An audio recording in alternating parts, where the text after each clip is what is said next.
il faut dire la vérité. Il faut tout le monde comme Nengeza. Pasteur Mike, c'est quelqu'un que tu as élevé dans ce pays. Donc, la musique chrétienne, vraiment, il faut tout le monde clair. Tu as un pasteur Mike, tu as un pasteur Moïse Mie, ils sont nombreux, tu as un José Ndita, et ça va tomber la musique dans le Canabiso. Et je ne peux pas croire que n'a rien pasteur Mike. Azana moi si, ils ont un niveau qui a aussi à la ni. Et puis, ni un que mes camarades, tout ça, mais dans les médias. Est-ce que vous imagine des années lobby pe ba camarade ya bana wana ba rola c'est ta maman bino kutu ala to mona ki na sous-vêtement maintenant honneur à famille zapi dignité valeur ya famille valeur ya Moussa Nzambe zapi ni Moussa Nzambe aza Moussa Nzambe aza mutu munene conseil Nzambe je crois c'est une profession noble. Alors moi si il faut être exemplaire. Quand la vidéo on a bien, Maman Peniel sans qu'elle ait jugé yo, n'a évité si c'était une erreur ou quoi, mais quand la vidéo on a bien, c'est comme si elle a fait ça exprès. Donc à ça on en cours. Quoi qu'on a bas niveau, on s'est filmé yo moko et puis osana bana, au tikala bongo, pourquoi faire? Moi je crois que si au talent bien, peut-être ma cantine cause à laquelle n'a prouvé, non l'accès n'a pas tikala bongo, mais il y a des communs qui n'ont pas de. Au contraire, il y a des gens qui ont perdu dans le sens de crédibilité.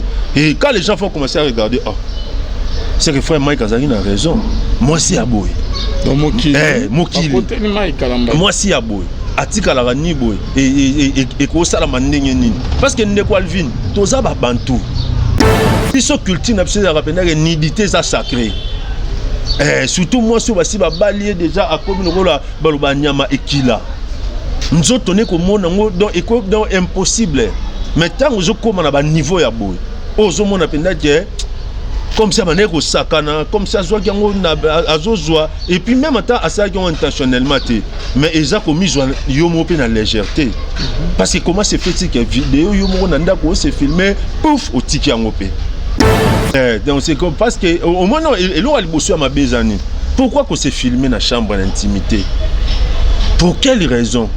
On s'est filmé yomo dans la chambre d'intimité. Pendant qu'on dit na zabe na sous-vêtement pamba. Na zara na soutien à pamba. Mais pourquoi qu'on s'est filmé? Et ceux qui d'abord il aura le bossé un peu il aura mis balé ko talango bien. Au moins c'est comme si elle a fait ça exprès. Donc elle a fait ça exprès. Oui. Bon, au moins c'est ça les problèmes. Je suis avec quelle idée? Bon, peut-être idée ça peut-être non là que ça ferait Mike. Donc il y a ça pour prouver. Non prouver. Donc il faut au moins d'abord sous mutu abandi ko détruire vie naie mais a détruire vie mais a quand ça que soyou. On a relouqué qu'elle est dérangée, tout soit est frustrée, via frère Mike, elle se détruit. Il y a comme qu'on se détruit parce que quand tu as la image, aux opères de dignité, aux opères de crédibilité, parce que ce qui est vrai, c'est que moi, c'est la soumission. C'est que d'autres prennent comme moi, et pas moi, c'est ça. Il y a moi, c'est la soumission. Moi, si vraiment de quoi le vin, Atayo, Atanga, Atamoutnyo, Soso, Bali. Moi c'est auto sauté il y a passé nous moni batebeli bazarana azo vivre l'enfer sur la terre dans les mariages parce que moi c'est ayoka kete moi si ya sala makambo ya lingité moi c'est soutenir kete c'est très compliqué. Shalom, shalom, shalom, bien-aimés dans le Seigneur. Un grand merci na bino nyonso tobozo la na biso de partout. Bonzambe na bonzambe.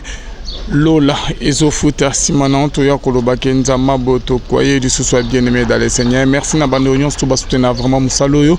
Là je vois le pasteur fait amis si à la bouche autorisée de l'Éternel depuis Zurich. Na filo mukoya motema bivense de homo depuis Londres pe na maman Gisèle Lukelo motema papa Emmanuel na Boston. Frère papi Congé na Nzambe ya Lola amonayo. Bonzambe na bonzambe Yesu nde mosuki si bien-aimé les man ne triomphe jamais. Le lot na émission le lot rien que la vérité.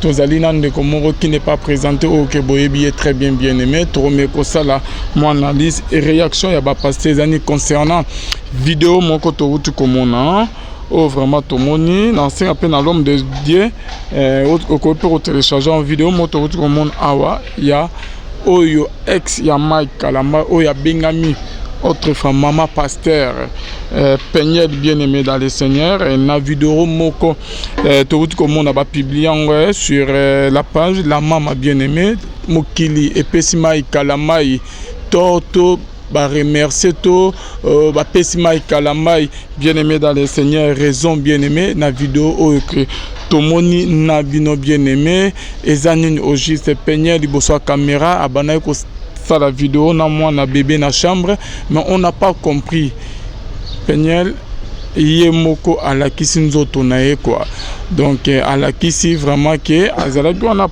à l'attaque na sous-vêtement pourquoi tout ça en tout cas tous en amosa na nzambe to me robeta ko solona na émission le shalom l'homme de Dieu shalom de Calvin bonne santé yeso zo ke la biso mawa santé za très bien na ngolo nzambe kala makasi ndo bana bani ko bazolanda non kala makasi parce que moni il faut qu'il va déconfiner alors il faut prendre tous les moments dans la présence de Dieu ndeka izalara présente-toi et cache-toi oui bah quelle est l'orientation après bah déconfinement parce que il faut repérer une orientation claire par rapport à ainsi dit l'Éternel des salaires qui est toujours na kati ya ma bondeli mais par la grâce de Dieu on est là na pe simbote na batnyoso ba landara biso pe ba soutenir biso et puis je salue encore tous les enfants de Dieu bana nyoso nzambe ya pesi ngai na nzela ya ba na nzela ya etando eke oyo nzambe vraiment apambola bino partout place bozali pe ngolo nzambe ezali kona bino que Dieu vous bénisse zola na biso apôtre Basile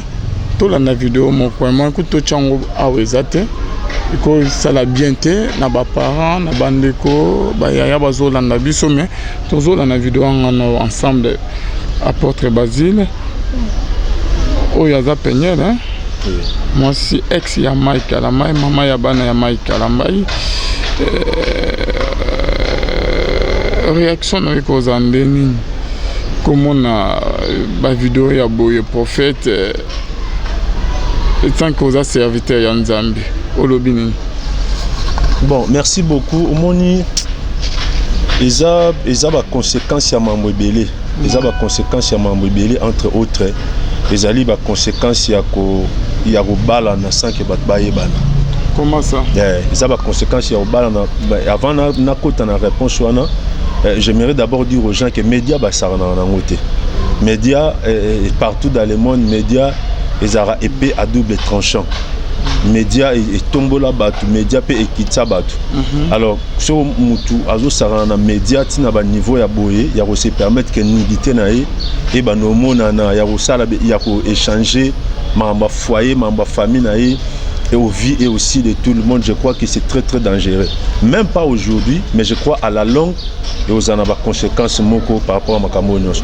Mais par rapport à la question tourni, je crois que ils ont des conséquences ils ont des conséquences à Mamouébélé, mais entre autres il y a battre bal na 5 bac noué ban. Donc ça dit mon mariage eza que mobile bali moi ça bali mobile mais ba yebanité. Tant on va courir par rapport à comportement, par rapport à caractère, parce que ma camboisière Peignel et bandit les lotés. Ils ont et joue moi temps et passé et depuis et bandit et oumeli. Ok, tous à revivre télé réalité, il y a mariage, il y a télé réalité, il y a évolution, il y a couple, il y a divorce na bango. Alors, si je peux dire déjà depuis l'analyse dans ça, j'avais compris que ils ont battu bazo bala na 5 bayeban. Et moni que ce soit nous les chrétiens, que ce soit le monde, ils ont un point mot de se mettre d'accord, ils ont que moi si ako bala batala bizaleli. Batala nanu, batala raté famille za na mbongo, batala raté d'intérêt, batala ranzoto te beauté te, mais eloko contenant ils ont bizaleli à moi si. Et ngata na ndote eloko na bi bon. Na ko zape persuadé que frère Mike Atbala et moi si mais ayeba qui était. Ils ont moi ce couteau naé, aza joli, aza kitoko, peut-être aza taille bien, famille bien au balier. Parce que ils ont kobala moi si, na koyeba moi si ça c'est deux choses différentes. Kobala moi si mais au tien na oyebiete. C'est comme très dangereux parce que au bando découvrir na katanda. Bande vous excusez nga soki asala ra pipi na mbeto au découvrir ngokuna. Ceux qui sont moins sérieux, au comment découvrir en okuna. Yango moni na tango akala mabale bandeko umela parce que parents na biso bandeko pesa ba maman na biso ba koko na biso bana à part ba critère na bango za gel boso ba yebi mutu wana. Oh ils ont ba conséquences ya obala na tango to yebanité. Tango mutu yebi moi cité mobile ne kwa vinga sa bat boy. Ndenge ni sert. Yo mobile wana yebi to akutane na nzela ka lelo. Alingi yo mais yo zo ebiso bien solinga po balanga to linga po na ba aventure. Neni muto yo yebité o souhaiter maman ke akeno bala mon frère neni moi so yo yebité o souhaiter maman au bala donc on a besoin de découvrir vine dans les mariages de place au monde est-ce que ba conséquences est comme on a parce que je ne peux pas imaginer la femme d'un homme de Dieu parce que il faut dire la vérité il faut tout le ba makam nengeza pasteur Mike c'est quelqu'un que tu es arrivé dans ce pays donc toko bunga ngote la musique chrétienne vraiment il faut tout le ba clair. Tu as un pasteur Mike, tu as un pasteur Moïse Mie, ils sont nombreux, tu as un José Ndita, les abatons dans la musique na kachambo kanabiso. Et je ne peux pas croire que na raya pasteur Mike. Azana moi si ezo kendeti na niveau que aoti kala ni. Et puis ni ngweza te que ba camarade ba ki tout ça mais na média. Est-ce que ba image ko tikala des années. Lobi pe ba camarade ya bana wana. Ba rola c'est ta maman abinokutu. Tout le monde qui est sous-vêtement. Maintenant, honneur à famille Zabi. Dignité, valeur à famille, valeur à Moussa Nzambe Zabi. Donc je crois que ça a des conséquences. Batubazo bala na 5 bayebana. 5 bayebana on s'engager na nani à venir aux années mais ça tellement il sait que moi il y a cupidité en qualité na ba le car. Ya moto momo na mambo. L'homme de Dieu, na vidéo totalinga na yo. Il y a Peña Mupenya. Et ça vraiment que à salon encore à l'action zoto naye ye oke ba azali mama ya bana ya Moussa na Nzambe Mike Kalambai o ya benga maki mama pasteur ex ya Mike Kalambai kota la vidéo wana et ça vraiment tout le ba on est na lingala mutakala naye abimission au liboso caméra bande réunion surtout ba mona et que vous aux alanini l'homme de Dieu bon na ba maman pasteur na ba baso baza basi ya basa na Nzambe omoni mosali ya Nzambe aza mosali ya Nzambe aza mutu munene kosela Nzambe je crois c'est une profession noble. Alors moi si naye il faut azala exemplaire. Kota la vidéo on a bien. Maman Penel sans qu'elle a jugé yo. Naïbité si c'était une erreur ou quoi, mais kota la vidéo on a bien. C'est comme si elle a fait ça exprès. Donc à ça on en cours. Donc c'est comme parce que au moins non, il aura le bossu à ma bezani. Pourquoi qu'on s'est filmé dans la chambre d'intimité? Pour quelle raison? On s'est filmé yo dans la chambre d'intimité. Pendant que webi-kende na zabe na sous-vêtement pamba. Nazara na soutien à pamba. Mais pourquoi qu'on s'est filmé? Et ceux qui d'abord il aura le bossu un peu, il aura mis balé ko talango bien. Au monde c'est comme si elle a fait ça exprès.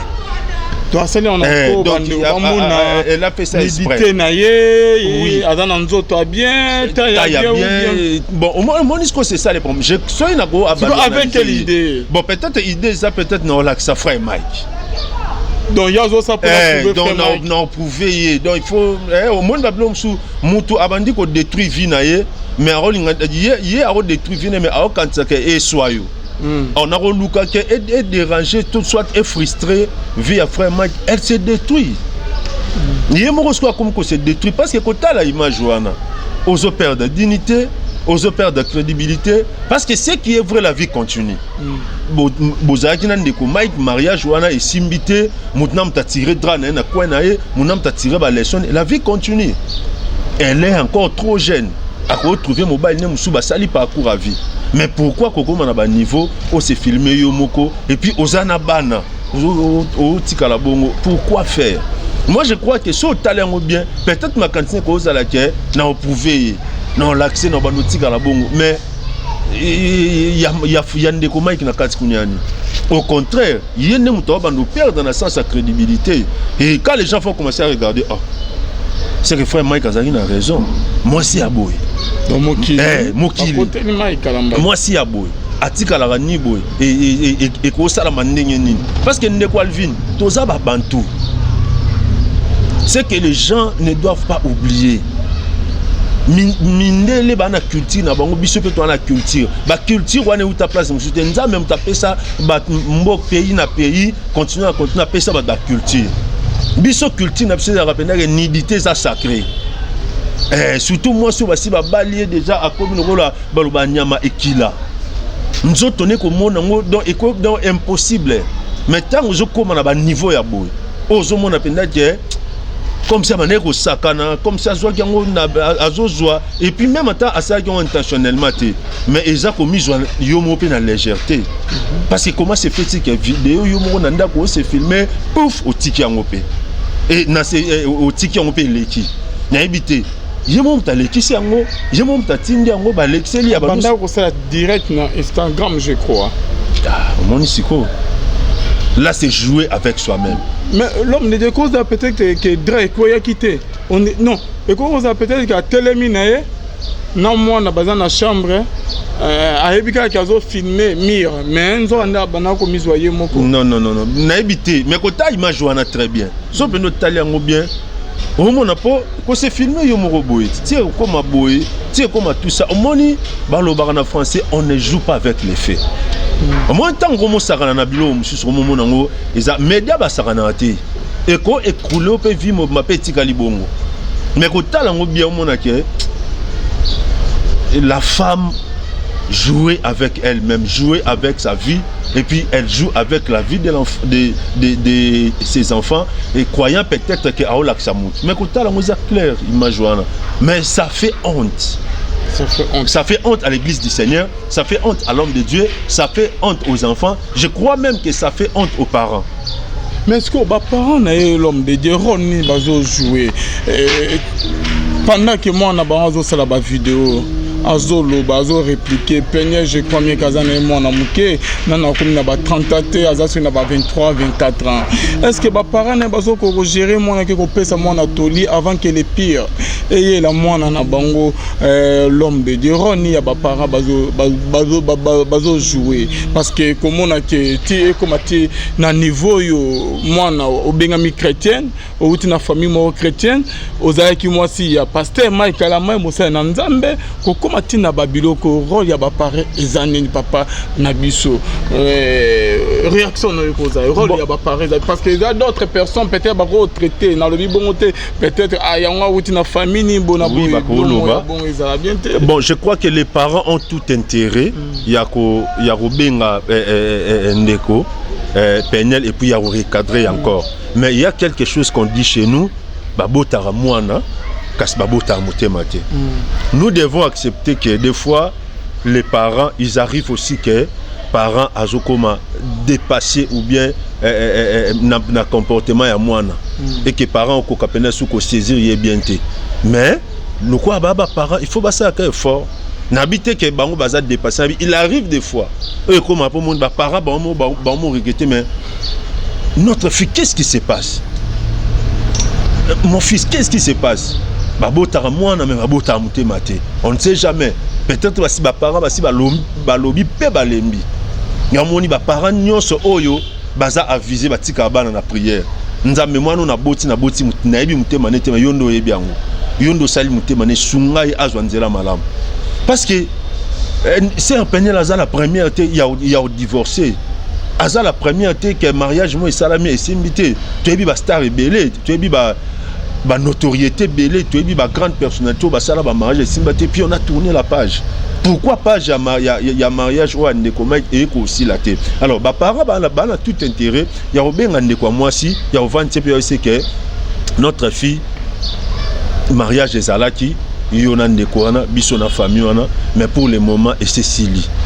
Alors tika ba média, tika ba image, tika ba vidéo, on continue la vie. Bana bazawana donc tikali na relation comme ya bana et relation wana ikoko sala ke lelo to lobi to kuta na lisusu alors tika babilo ko wana parce que eza ko ternir image au moins ça la bien té ce qui batu batiki yé mais ba comment ça prendre la famille.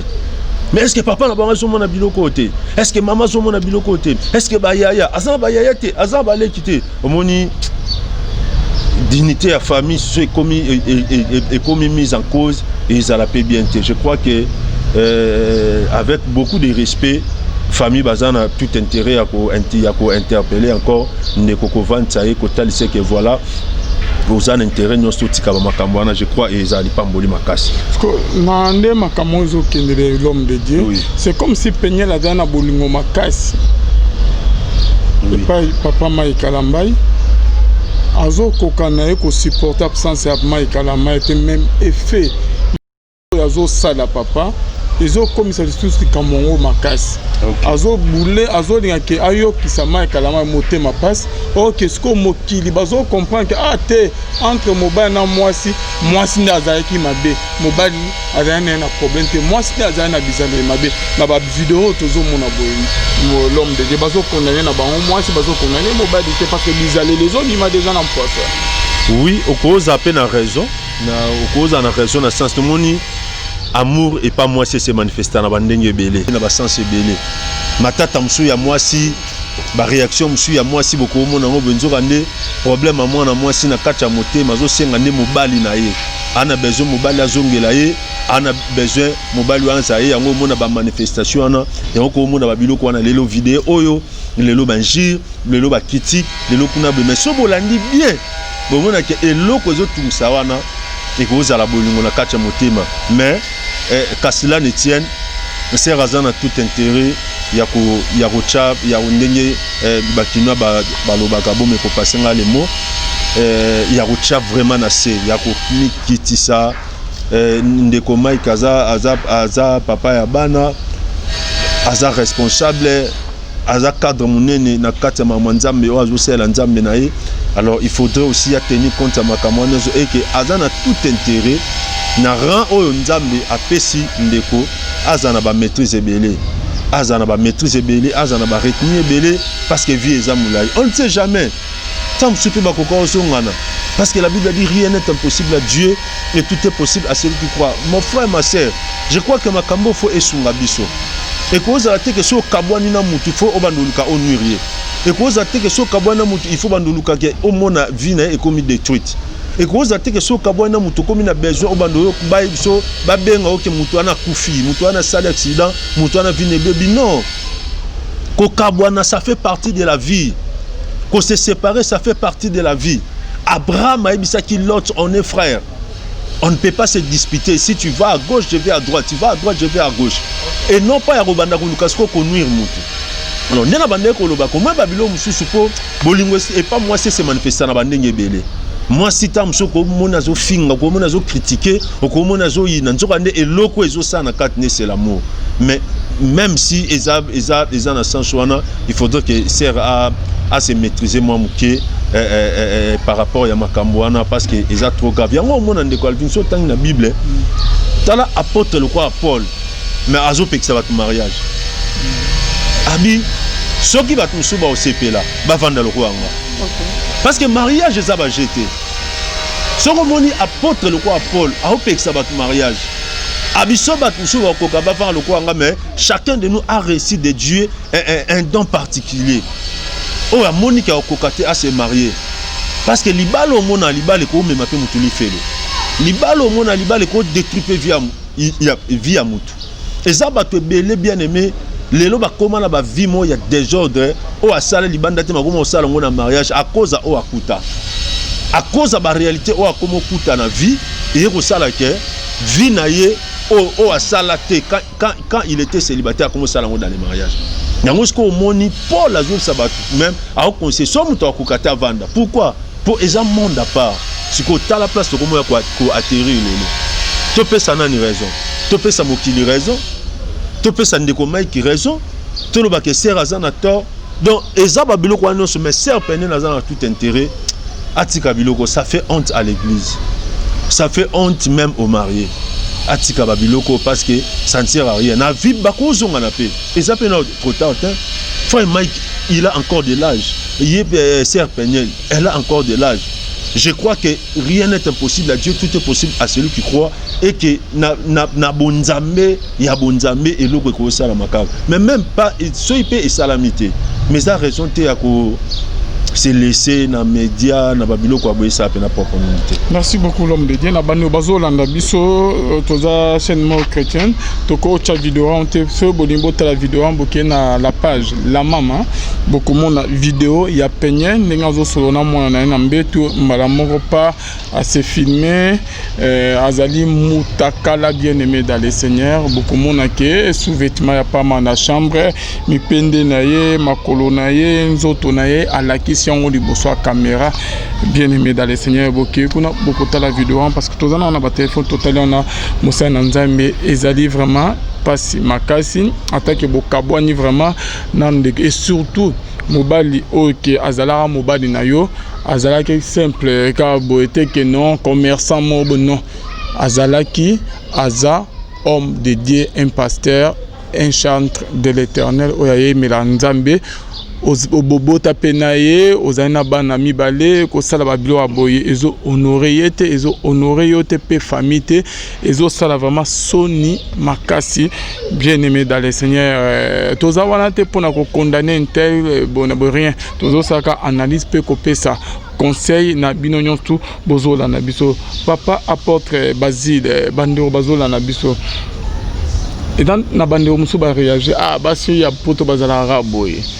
Donc, comme le bilan en général, c'est que basi ya poto, bayoka mibalité, bazala bateti, ba impoli, bona boy mai kalama dans un problème té, dans un misala, ya basi ya poto bazala bateti, ba impoli, ba lingarate que mibali ba gérer bango, bayoka la mibalité, ba lingaka basala o bango ba lingi, et non basala o que mobala zo linga, bilo moya bongo, ozo moneni na ba réaction ba ngire que zo confirmer que c'est comme si basignon tout ya poto bazala l'homme de Dieu. Réaction aux années.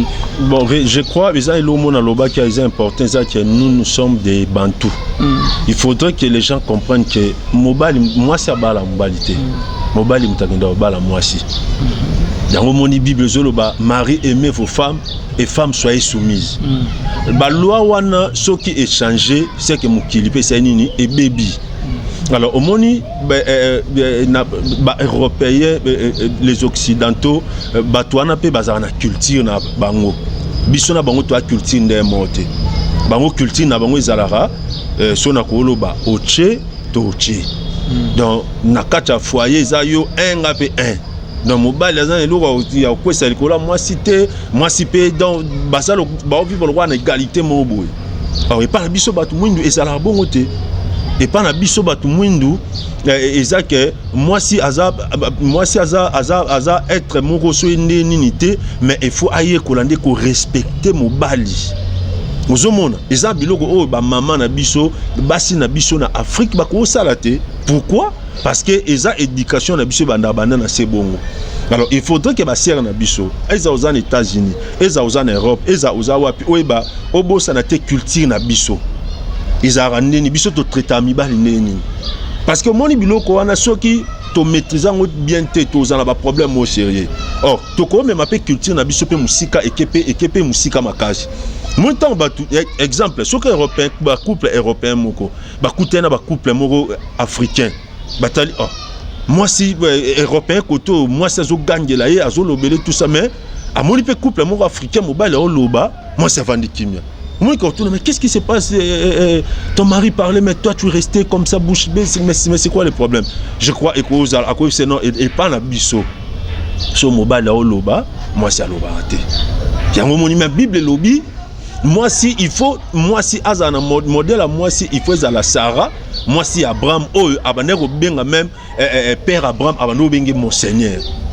Je crois que tu en as besoin tous en Europe, tu en as besoin tous en Afrique, mais il faudrait que moi si à comprendre. Bandeko na biso abasi ezaba oba en États-Unis, ezaba oba en Europe, ezaba oba en Australie, ba comprendre que biso to ba bantu. Tu en as culture na biso. Tu en as nzamba pesa biso puis ba valeur na biso to ko perdre dango te pour na poto. To ko perdre dango te pour na Europe. To ko perdre dango te pour na États-Unis. Et pas na biso moi c'est à respecter mobali na ye. Et pas na biso moi c'est à valoriser mobali na ye. Malgré moi c'est aux années na ba mbonga, aux années na ba bien, mais il faut moi c'est ba ko tenir, il faut ba ko respecter mobali ki bantu yango wana. Donc moi si et pas na biso ezara même que moi c'est aux na ba moyen likolo ya mobali na ye, mais elle fait tout pour que mobali aza toujours na respect na ye. Mobali aza toujours, mais ce qui est commis, que commis ba manquement, et commis ba critique, et commis ba mépris, wana eza so bisoté. Et non seulement biso, même na Bible. La Bible dit femme soyez soumise. Nzambe pena osenga mwasi aza na soumission. Ba biso elo nzamba komo senga ngo. C'est que d'autres pas comme mona que et pas mwasi ezate. Yango komo senga que faut mwasi aza na soumission. Mwasi vraiment de Calvin ata yo atanga ata mutunyo soso bali mwasi auto sauter ya passi. Il y a pas sinon moni batebeli bazarana azo vivre l'enfer sur la terre dans les mariages.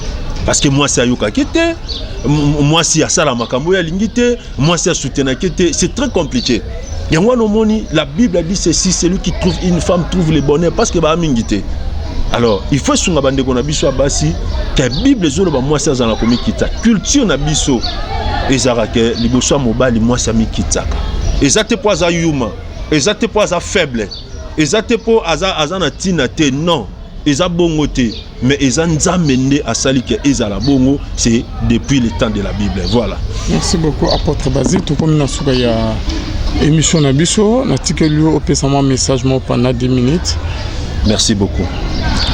Merci peuple de Dieu, merci la grande famille, merci Nzamba Pambola ndeko Alvin apambola ndeko na biso azana technique kuna na réalisation apambola pe binonyo se obozwa opportunité Rolanda biso nanzela ya élément oyo nazo sambela avant que tokota na kati ya exhortation na biso Dieu d'Abraham, d'Isaac et de Jacob. Na pesio merci pour l'opportunité, il y a prière, il y a méditation, il y a parole au pesi na tiki momo na maboko no o aza malade ya bika. O aza na problème azo solution, o aza ngi kimia azo kimia molimo kamba biso bandeliki no suka na kombo na Yesu Masiya tolobi. Amen. Merci beaucoup, que Dieu vous bénisse abondamment. Bien-aimés, je crois que place aux Olandangai, avant il y a nakota na exhortation à l'élo, j'aimerais seulement conseiller aux gens, conseiller aux jeunes, conseiller aux hommes de Dieu. Baba l'a raté pour âge poussani. Baba l'a raté parce que batba autre pression. Baba l'a raté parce que le miko vanda yomoko. Mais Baba la parce que au na au Bible ezobenga voici cette fois-ci l'os de mes os, chair de ma chair, on l'appellera femme. Baba la parce que au na o ya yo ya vie. Liba la ba mekarate. Liba les a mungwate. Liba les a vie mobimba. Tango mi pesa pas mutuye ba ke bo kenditi na suka. Alors il faut prendre tout le temps nécessaire. Il faut jouer tant nyonso o ko senga yo pour que au kabonate lelo tozaka ne sengo ya otala ba koko na biso ba parents na biso bazati na bompaka lelo bazaka en couple mais tala ba couple na biso a lelo et au sala 3 ans et au sala 4 ans et au sala 5 ans. Pourquoi? Parce que ba fondement wana eza kozala te baba la raté parce que ba autre oppression oyo ke ko mona na ndako mutu mote a ozala wana oyo ke ko vivre mutu a otika lozala wana te et lokwa mibale. Mon frère et ma sœur, baba la muto yebi. Faut bala mutu faut yebaye. Muto yebi te baba la raete. Babi mieux vaut un démon que je connais qu'un ange que je ne connais pas. Baba la muto yebi. Moi ça m'étonne. Neni sœur yo kutani kana mobali le lozan besoin de ngana no bala yo. Et bon so azandoki. Et bon so azam magicien. Et bon so ko luka abo ma vie na yo.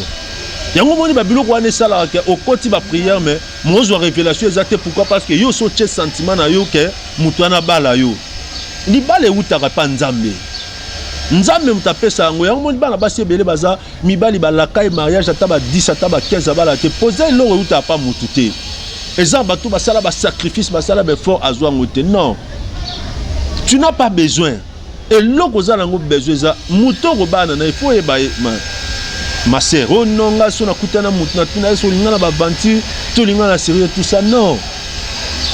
C'est vrai, on a besoin de ça, on a vendu dans la vie, mais mouton, on a la foyer, mon kilo, ils ont robé, baba, envoie Satan à baza, et belé. Bateau, monde de ténèbres, cotis na terrain, pour battre de tout, bavia, banabas, basé, belé. Mon frère, au combat, moi, si tu coupes un les locaux, au bina, au bala, mon bal, n'est pas hein? oyebi famille te, oyebi éducation te, oyebi nenga silikara te, oyebi nenga sekara te, oyebi nenga kanga kanda te, oyebi te nenga réagisaka yo bika obala ye.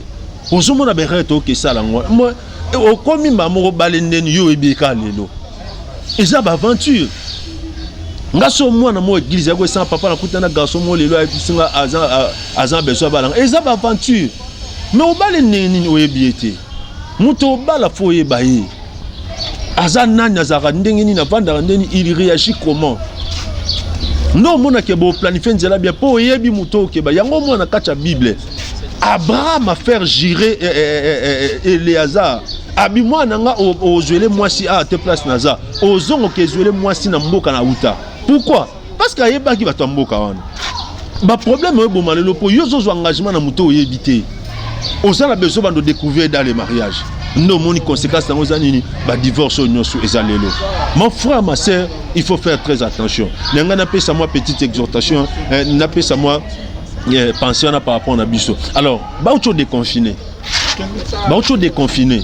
Bon remarquer ce temps na kacha Bible na timing te pour na tanga Bible. Bon mon elo moko. Bon mon elo moko. Tangu délige sili. Tangu mbula noé tikalo et sili ko beta. On remarque le mboule tikala ko et katana ki me mai sila enante. Mboule tiki ko beta me mai zakaka. Noé moyen kitezate.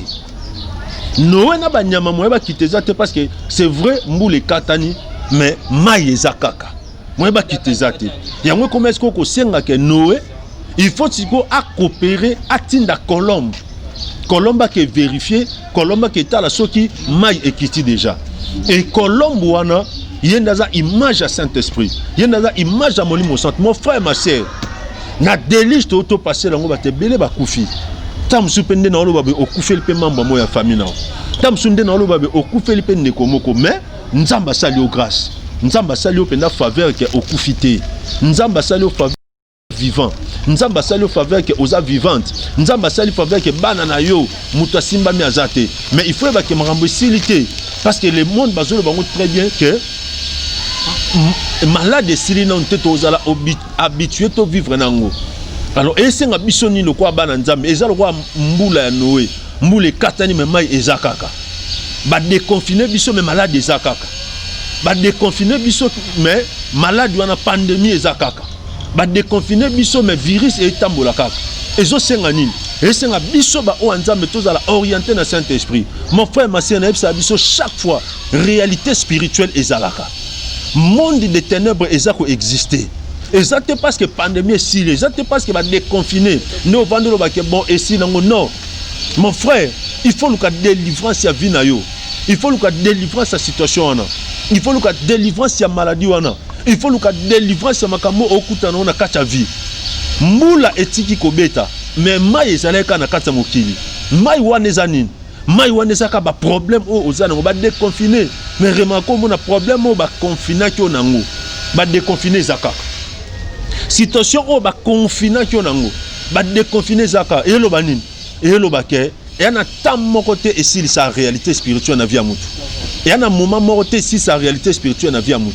Et loko et s'il sera problème. Et loko et s'il sa combat spirituel. Comme on a délivrance. Comme on a prière. Il faut un ministre affecté à la délivrance assemblée la ponayo.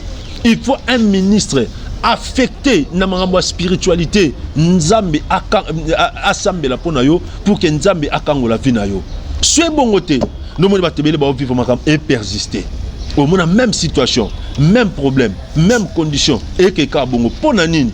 Parce que beaucoup de gens pensent que avec le temps, maladie ici là, non. Avec le temps, non, je vois bien. Beaucoup de gens, pardon, pensent que avec le temps, maladie aussi là, avec le temps, Bandotoana est aussi là, avec le temps, Marie de nuit ici là, mais on constate que avec le temps ils ont aussi la tête, mais ils ont s'aggravé encore davantage. Nzambe a salo grâce, Nzambe a salo faveur. Obenga biso, tozo ata ensemble la ponayo. Tozo ata ya uluka Nzambe ponayo. Pour mona ke Nzambe a biso na kata situation wana. Nzambe a biso na kata problème wana. Nzambe a biso na kata maladie wana. Ba oti ko déconfiner.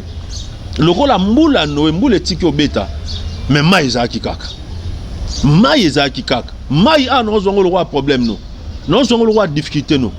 Nous avons le roi malade, au bandé, nous confirmé Zara Tilelo. Nous avons le roi mari de nuit, le roi femme de nuit, le roi stérilité, oh Tilelo Zakak. Nous avons le roi réalité, on a masturbation, oh il a chaque 0 heure. Oh il a quoi chaque fois que Ozayo Moko. Et qu'on s'appelle Maïwana. Oh et comme Senga, il faut orientation spirituelle. Et Noé avait compris cela. Qu'est-ce qu'il a fait? Abibolo quoi Maïza. Nako kitanga moté parce que n'oké kufa kuna akomotinda kolombe. Je crois qu'il y a un moment où une minute où par rapport à makambo au perdre, par rapport à makambo aux alango suité, on a besoin de colombe. On a besoin d'orientation spirituelle. On a besoin de qu'est-ce que je vais faire.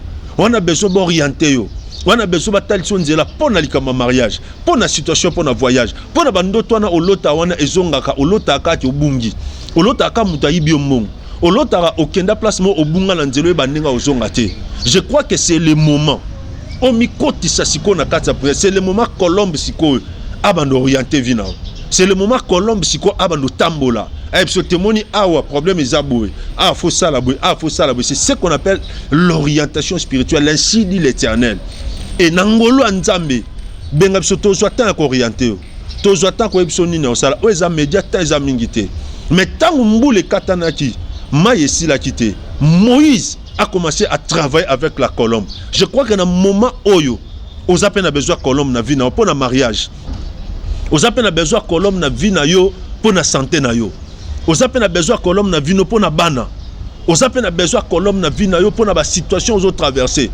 Aux appels a besoin de colombe na vie pour la maman Moussala. Talabando silisa Moussala zate. Talabando silisa classe au tangi na poto. Mais Moussa les a aussi si ma classe réalité malheureusement on a besoin il y a colombe on a besoin Saint-Esprit orienté t'as par rapport au mariage t'as la qualité na yo t'as la beauté na yo t'as la bagage intellectuel na yo mais au moins mo bala tikio akeko bala moi si mo boy oh so tali au moins qui a un niveau noté et c'est ngani il faut colombe travailler il faut colombe faire sa orientation il faut colombe guider à l'action que t'es. C'est ce que Noé a fait. Je crois que c'est ce que tu dois aussi faire. Il faut que Colomba bando orienter vinayo. La Bible dit ceci. Sans le Saint-Esprit de Dieu, vous ne pouvez rien faire. Ndeko soki molimo mo santuté, tout ça les côté. Beaucoup de gens pensent que bah déconfiner et l'éki na bonzo to l'éki, mais na spirituel. Tant yangote e kanga ba démon.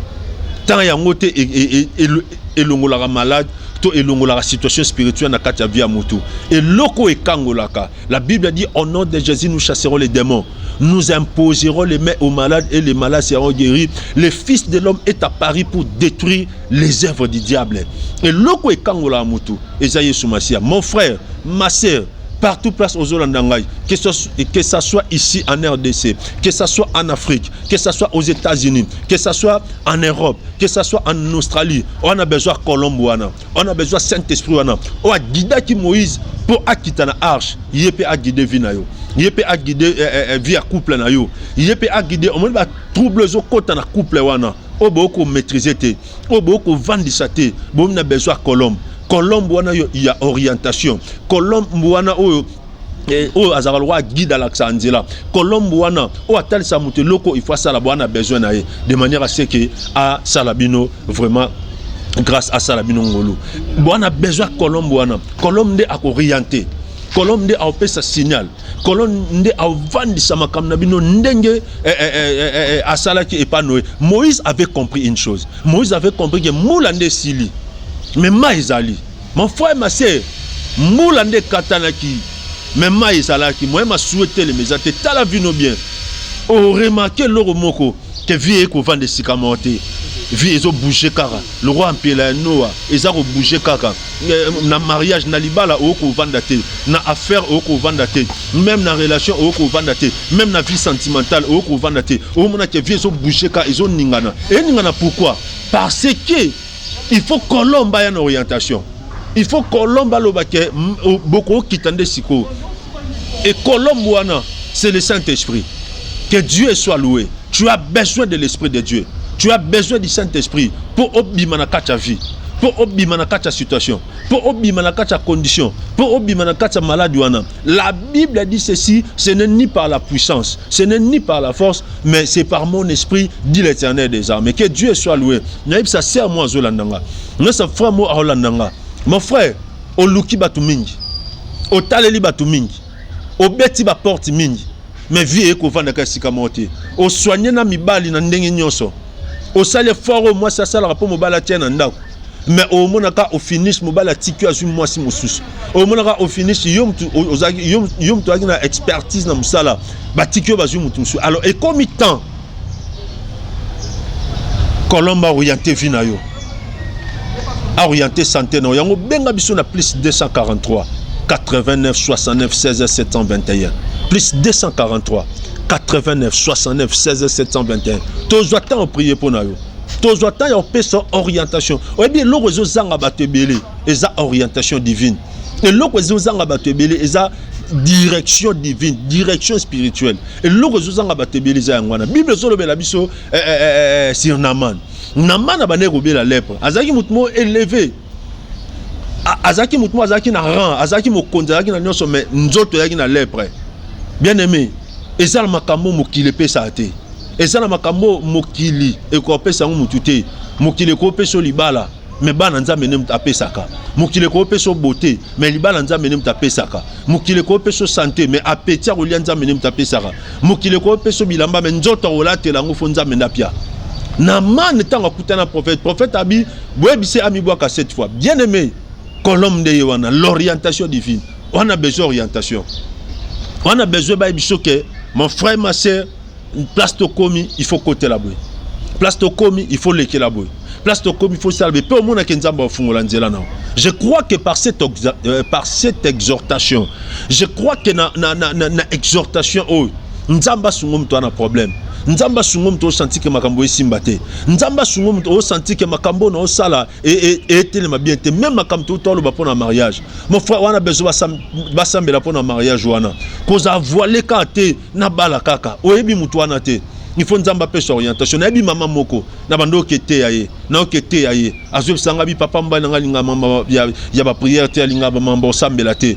Mais bien aimé, un mois après temps on a kozonga, ba singa ba siba kundai déjà, akufa déjà. Je crois nazo chité a pour na yebisa biso. Tango to komi ezata na Colombe. Il faut Colombe sa musana kacha vinao. Il faut Colombe sa musana kacha santé nao. Il faut Colombe sa la musala na kacha ndaku nao. Benga biso to zo atan sambela pona yo. Nangina sambela. Nangina tika biso na kacha prière. Nzambe asimba vina biso. Nzambe asungo mtu ana problème. Nzambe asungo mtu a malade. Nzambe asungo mtu senti que makambo esimba te. Benga biso. J'attends benga biso to orienter na prière. To tiko na maboko nzambe et je crois bien Dieu va faire quelque chose. Zo maboko tali saka na direction na ngai. Seigneur, partout au vidéo eko landama. Partout émission eko talama. Tika mutu nyonso wazana sia tâtonnement. Tika mutu nyonso wazo senti que nzela ezate. Lokola Noé, Nzambe, amour la lumière. La Bible dit Jésus-Christ est le chemin, la vérité et la vie. Je vais prier pour toi. Dieu d'Abraham, d'Isaac et de Jacob. J'abandonne toute personne. J'abandonne toute personne. Nzambe oazo tâtonner. Oazo tâtonner pour le mariage. Oazo tâtonner pour le voyage. Oazo tâtonner pour la santé. Oazo tâtonner pour la délivrance. Au Congolais, au nom de Jésus-Christ. Yom toza maladie bika na kombo Yesu. Yom toza na problème ozo solution. Yom toza ngi kimia ozo kimia. Yom toza senti makambo esimbate. Olo tabando tamabe. Tika oza délivrer au nom de Jésus-Christ. Je te bénis matériellement. Je te bénis financièrement. Je te bénis spirituellement. Au nom puissant de Jésus, j'ai ainsi prié et je dis amen. Que Dieu nous bénisse abondamment. Benga biso na plus 243 89 69 16 721 plus 243 89 69 16 721. Nzamba pambola ndeko Alvin apambola pe ndeko na Régie Kuna. Je crois que tokutani prochainement. Que mon Dieu vous bénisse. Vivant.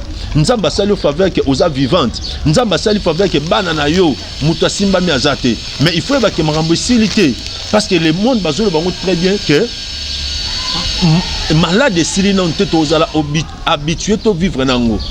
Alors esenga biso ni lokwa bana nzambe eza lokwa mbula ya Noé mbula katani me mai eza kaka ba déconfiner biso me malade eza kaka ba déconfiner biso me malade wana pandémie eza kaka ba déconfiner biso me virus etambola kaka ezo senga nini esenga biso ba o nzambe tozala orienté na Saint-Esprit. Mon frère ma sœur na biso chaque fois réalité spirituelle ezalaka monde des ténèbres ezako exister.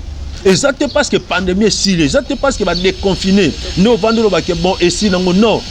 Mon frère, il faut nous délivrance à vie na yo. Il faut nous délivrance à situation wana. Il faut nous délivrance à maladie wana. Il faut nous délivrance à makambo okutana na kacha vie. Mbula etiki kobeta, mais mai ezaleka na kacha mokili. Mai wana ezanini. Mai wana ezaka ba problème o ozana ba déconfiner. Mais remarquons mon problème o ba confiner ki onango. Ba déconfiner zaka.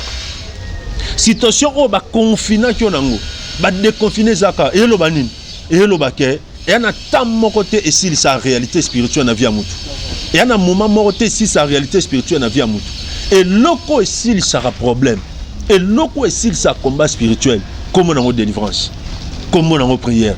Il faut un ministre affecté à la délivrance assemblée la ponayo. Il faut un ministre affecté na mangambo spiritualité nzambe assemblée la ponayo pour que nzambe akangola vie na yo. Ce bongote no moni batebele ba vivre makam et persister. Au moins même situation, même problème, même condition et que ka bongo pona nini parce que beaucoup de gens pensent que avec le temps maladie ici là non. Avec le temps non zoaka mobali moya bien. Beaucoup de gens pensent que avec le temps maladie aussi là, avec le temps bandotoana est aussi là, avec le temps mari de nuit ici là, mais on constate que avec le temps ils aussi la mais ils ont s'aggravé encore davantage. Nzambe a salo grâce, Nzambe a salo faveur. Obenga biso, tozwa temps ensemble la ponayo. Tozwa temps ya uluka Nzambe ponayo. Po mona ke Nzambe wa biso na kata situation wana. Nzambe wa biso na kata problème wana. Nzambe wa biso na kata maladie wana. Ba oti ko déconfiner. Lokola mbula Noé mbula tiki obeta. Mais mai ezaki kaka. Mai ezaki kaka. Mai a no zongo le roi problème no. Non zongo le roi difficulté no. Non zongo le roi maladie wana o obandene o confirmer zara tilelo. Non zongo le roi mari de nuit, le roi femme de nuit, le roi stérilité wana o tilelo ezakaka. Non zongo le roi réalité wana masturbation o elako chaque 0 heure. O elako chaque fois que ozayo moko. Et ko zape mai wana. Oh, et comme Senga, il faut orientation spirituelle. Et Noé avait compris cela. Qu'est-ce qu'il a fait? Abibolo quoi maïza nako kitanga moté parce que nako kufa kuna. Akomotinda kolombe. Je crois qu'il y a un moment où, une minute où, par rapport à makambo au perdre, par rapport à makambo aux alango suité, on a besoin de colombe. On a besoin d'orientation spirituelle. On a besoin de qu'est-ce que je vais faire? On a besoin d'orienter.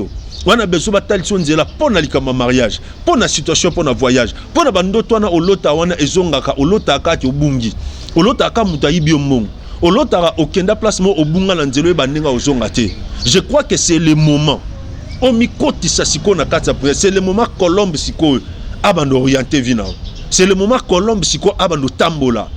Témoigner awa problème ezaboué. Ah faut ça la boué, ah faut ça la boué. C'est ce qu'on appelle l'orientation spirituelle, ainsi dit l'Éternel. Et nangolo nzambe benga biso tozwa tan ko orienter tozwa tan ko ebiso nini osala o eza média tan eza mingité mais tango mbule katanaki mai esila kité Moïse a commencé à travailler avec la colombe. Je crois que dans moment oyo aux appels a besoin colombe na vie na pour na mariage, aux appels a besoin colombe na vie na yo pour na santé na yo, aux appels a besoin colombe na vie no pour na bana, aux appels a besoin colombe na vie na yo pour na ba situation aux traverser. Aux appels a besoin colombe na vie na opona mama musala tala bando silisa musala ezate tala bando silisa classe otangi na poto mais musala ezate si ba classe réalité malonga ezate on a besoin ya colombe, on a besoin Saint-Esprit orienté tala par rapport à mariage tala ba qualité na yo tala beauté na yo tala bagage intellectuel na yo mais au mona mobala tikio akeko bala mwasi mobo o so tali bo mona ki ana niveau noté et senganine. Il faut Colombe travailler. Il faut Colombe payer sa orientation. Il faut Colombe guider à l'action qui était à côté à côté. C'est ce que Noé a fait. Je crois que c'est ce que tu dois aussi faire. Il faut que Colombe orienter Vinayo. La Bible dit ceci. Sans le Saint-Esprit de Dieu, vous ne pouvez rien faire. Ndeko soki molimo mo santuté, tout ça les côté. Beaucoup de gens pensent que bah déconfiner et leki na on a bonzoto leki, mais na spirituel. Tant yangote e kanga ba démon. Tant yangote et longola malade. To elongola situation spirituelle na kati ya vie ya mutu. Et loko ekangolaka. La Bible dit au nom de Jésus nous chasserons les démons. Nous imposerons les mains aux malades et les malades seront guéris. Le Fils de l'homme est apparu pour détruire les œuvres du diable. Et loko ekangola mutu. Esaïe Soumassia. Mon frère, ma sœur, partout place aux Hollandais, que ça soit ici en RDC, que ça soit en Afrique, que ça soit aux États-Unis, que ça soit en Europe, que ça soit en Australie, on a besoin de Colombo, on a besoin de Saint-Esprit, on a guidé Moïse pour acquitter la arche, il peut guider vie na yo, il peut guider vie à couple na yo, il peut guider on va troubles au côté na couple wana, on beaucoup maîtriser té, on beaucoup vendre ça té, on a besoin de Colombo. Colombe wana il y a orientation. Colombe wana o azaralwa guide à l'axanzela. Colombe wana o atal sa muté loko il faut ça la wana besoin na de manière à ce que à Salabino vraiment grâce à Salabino ngolo. Wana besoin Colombe wana. Colombe a orienté. Colombe a opé sa signal. Colombe a vendu sa makam nabino ndenge à salaki épanoui. Moïse avait compris une chose. Moïse avait compris que moulande sili. Mais maïzali, mon frère, ma soeur, moulande katanaki, mais maïzalaki, moi, m'a souhaité les maisons, t'as la vie no bien. Oh, remarquez l'oro moko, que vie est qu'on vend des sicamotés, vie est au bouger kara, le roi empire la noa, ils ont bougé kaka, na mariage, na libala, au qu'on vend daté, na affaire, au qu'on vend daté, même na relation, au qu'on vend daté, même na vie sentimentale, au qu'on vend daté, au moment que vie est au bouger kara, ils ont ningana. Et ningana pourquoi? Parce que il faut Colombe ait une orientation. Il faut Colombe ait beaucoup qui tendent siko. Et Colombe, c'est le Saint-Esprit. Que Dieu soit loué. Tu as besoin de l'Esprit de Dieu. Tu as besoin du Saint-Esprit pour obimana ta vie, pour obimana ta situation, pour obimana ta condition, pour obimana ta maladie. La Bible dit ceci, ce n'est ni par la puissance, ce n'est ni par la force, mais c'est par mon esprit, dit l'Éternel des armées. Que Dieu soit loué. Ça sert moi à Zolandanga. Ça frère moi à Holandanga. Mon frère, au luki batu mingi, au taleli batu mingi, au beti ba porte mingi, mais vie eko vanda ka sikamote, au soigner na mibali na ndenge nyoso, au sale fort moi ça sala rapport mobala tiena ndako. Mais au monaka au finish mobala tiki azu moi si mosusu. Au monaka au finish yom tu na expertise na musala, ba tiki bazu mutu. Alors et comme temps Colomba orienté vina yo. Orienté santé no yango benga biso na plus 243 89 69 16 721 plus 243 89 69 16 721 tous attend prier pour nous tous attend y opé son orientation et bien le réseau zanga batebele eza orientation divine et le réseau zanga batebele eza direction divine, direction spirituelle. Et le réseau zanga batebele eza ngwana Bible zo lobela biso sur Naman. Naman abane robé la lèpre. Azaki mutmo élevé. Azaki mutmo azaki na rang, azaki mokonza azaki na nyonso mais nzoto yaki na lèpre. Bien aimé, ezala makambo mokili pesa ate. Ezala makambo mokili eko pesa mutute. Mokili ko pesa libala. Mais bana nzambe ne mutapesaka. Mokili ko pesa beauté, mais libala nzambe ne mutapesaka. Mokili ko pesa santé, mais appétit rolia nzambe ne mutapesaka. Mokili ko pesa bilamba mais nzoto olate lango fo nzambe ndapia. Naman tanga kutana prophète abi boebise ami boaka cette fois. Bien aimé, Colombe de Yohana, l'orientation divine. On a besoin d'orientation. On a besoin de mon frère, ma soeur, place de commis, il faut côté la bouille. Place de commis, il faut léquer la bouille. Place de commis, il faut salver. Peu au monde qui je crois que par cette exhortation, je crois que na exhortation, oh, nzamba sungom to na problème. Nzamba sungom to senti que makambo esimbate. Nzamba sungom to senti que makambo na osala et tellement bien te même makambo to lo ba pour un mariage. Mon frère on a besoin ba sambela pour un mariage wana. Koza voiler kate na bala kaka. Oyebi mutu wana te. Il faut nzamba pesa orientation. Na bi mama moko na bando kete yaye. Na okete yaye. Azo sanga bi papa mba na linga mama ya ba prière te linga ba mamba sambela te. Mais bien aimé, un mois après temps on a kozonga, déjà, akufa déjà. Je crois nazo chité a pour na oyeb sabiso. Tango tokomi ezata na Colombe. Il faut Colombe sa musala na kacha vina. Il faut Colombe sa musala na kacha santé na. Il faut Colombe sa la musala na kacha ndaku na. Benga biso tozwa tan osambela pona yo. Nangi na sambela. Nangi na tika biso na kacha prière. Nzambe asimba vina biso. Nzambe asungo mtu ana problème. Nzambe asungo mtu a malade. Nzambe asungo mtu senti que makambo esimba te. Benga biso. Zwa tan benga biso to orienter na prière. Tiko na maboko nzambe et je crois bien Dieu va faire quelque chose. Zwa maboko talisaka na direction na ngai. Seigneur, partout aux vidéos eko landama. Partout émission eko talama. Tika mutu nyoso oaza na tâtonnement. Tika mutu nyoso oazo senti que nzela ezate lokola Noé nzambe amona lumière. La Bible dit Jésus-Christ est le chemin, la vérité et la vie. Je vais prier pour toi. Dieu d'Abraham, d'Isaac et de Jacob. J'abandonne toute personne. J'abandonne toute personne. Temps Nzambe oazo tâtonner. Oazo tâtonner pour le mariage. Oazo tâtonner pour le voyage. Oazo tâtonner pour la santé. Oazo tâtonner pour la délivrance. Au Congolais, au nom de Jésus-Christ. Yom toza maladie bika na kombo Yesu. Yom toza na problème ozo solution. Yom toza ngi kimia ozo kimia. Yom toza senti makambo esimbate. Olo tabando tamabe. Tika oza délivrer au nom de Jésus-Christ. Je te bénis matériellement. Je te bénis financièrement. Je te bénis spirituellement. Au nom puissant de Jésus, j'ai ainsi prié et je dis Amen. Que Dieu nous bénisse abondamment. Benga biso na plus 243 89 69 16 721 plus 243 89 69 16 721. Nzamba pambola ndeko Alvin apambola pe ndeko na Régie Kuna. Je crois que tokutani prochainement. Que mon Dieu vous bénisse.